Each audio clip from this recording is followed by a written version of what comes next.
On the 26th of November 1930, a news report was published in the Canadian newspaper the Meriden Daily Journal. The title read, "Village of the Dead." This news spread fear among the residents of Canada because this case was very strange. A whole tribe had gone missing overnight, seemingly out of the blue without any tracks. Welcome back to another video of Mysteries Unfolded. In the barren lands of North Canada, there is a lake called Angikuni Lake. Near this lake settled a small village, which consisted of the Eskimo tribe.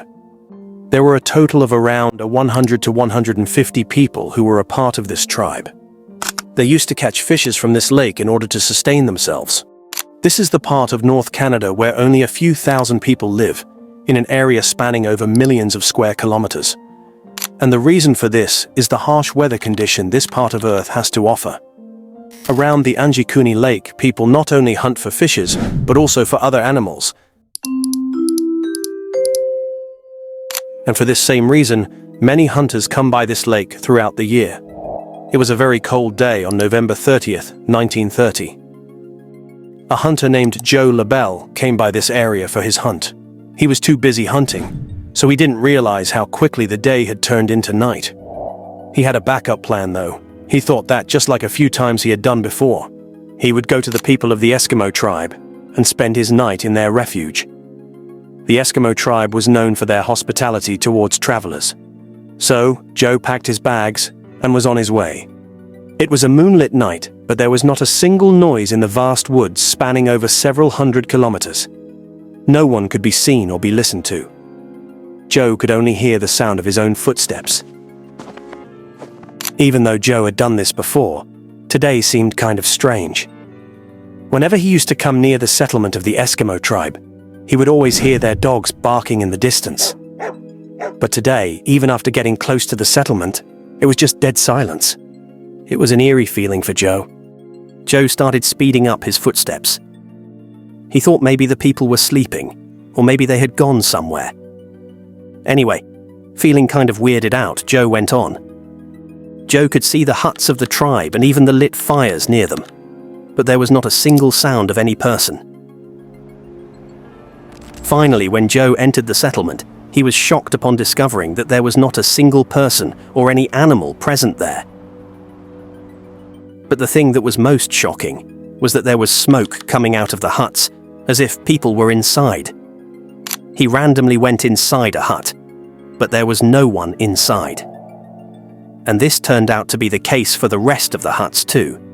Joe would have ignored these happenings and would have moved on, only if it wasn't for this one thing.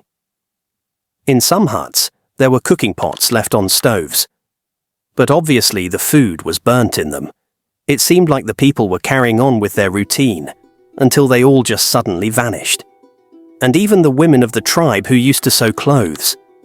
The clothes were left in the middle of sewing too.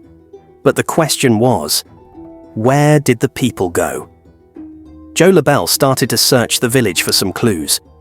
He noticed that the dogs that the tribesmen had owned, well, they were found dead being tied, probably due to starvation. Even though there was food in front of them, but since they were tied, there was no one who could feed them. At one spot, he found a dug-up grave. Seeing it at first glance, it seemed like this grave was freshly dug. After observing all these things, Joe had become increasingly worried and paranoid.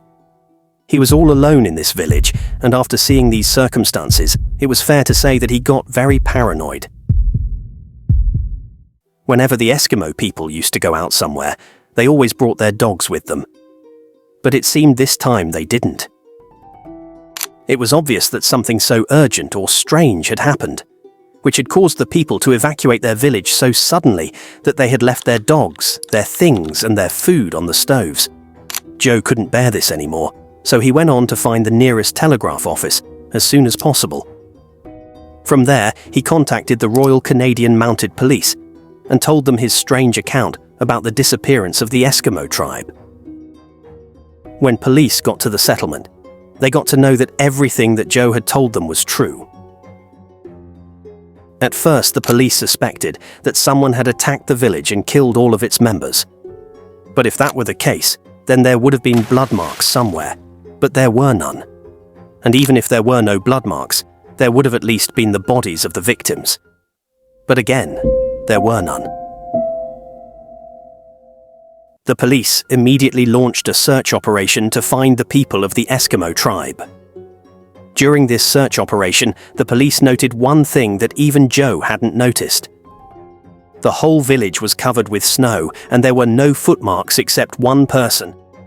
And that was Joe LaBelle himself, meaning that if no one had entered this village except Joe, then where did the people of the village go?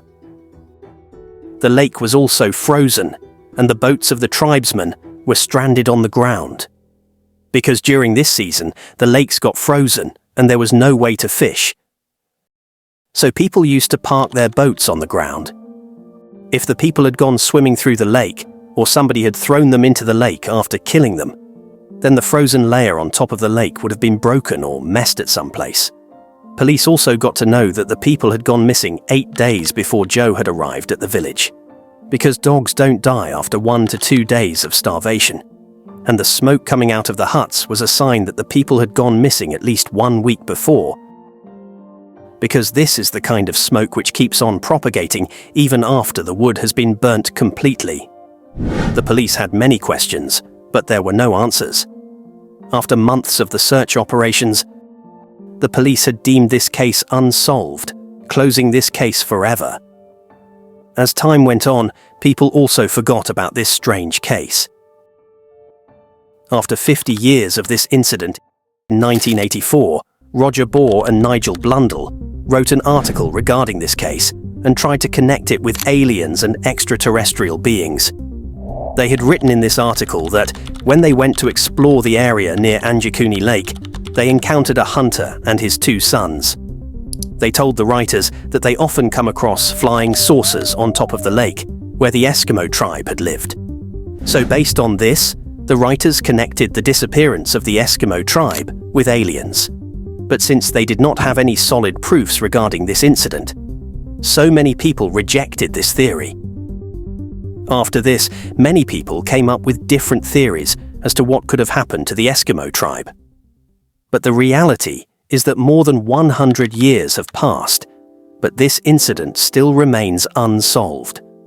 No one has any solid answer.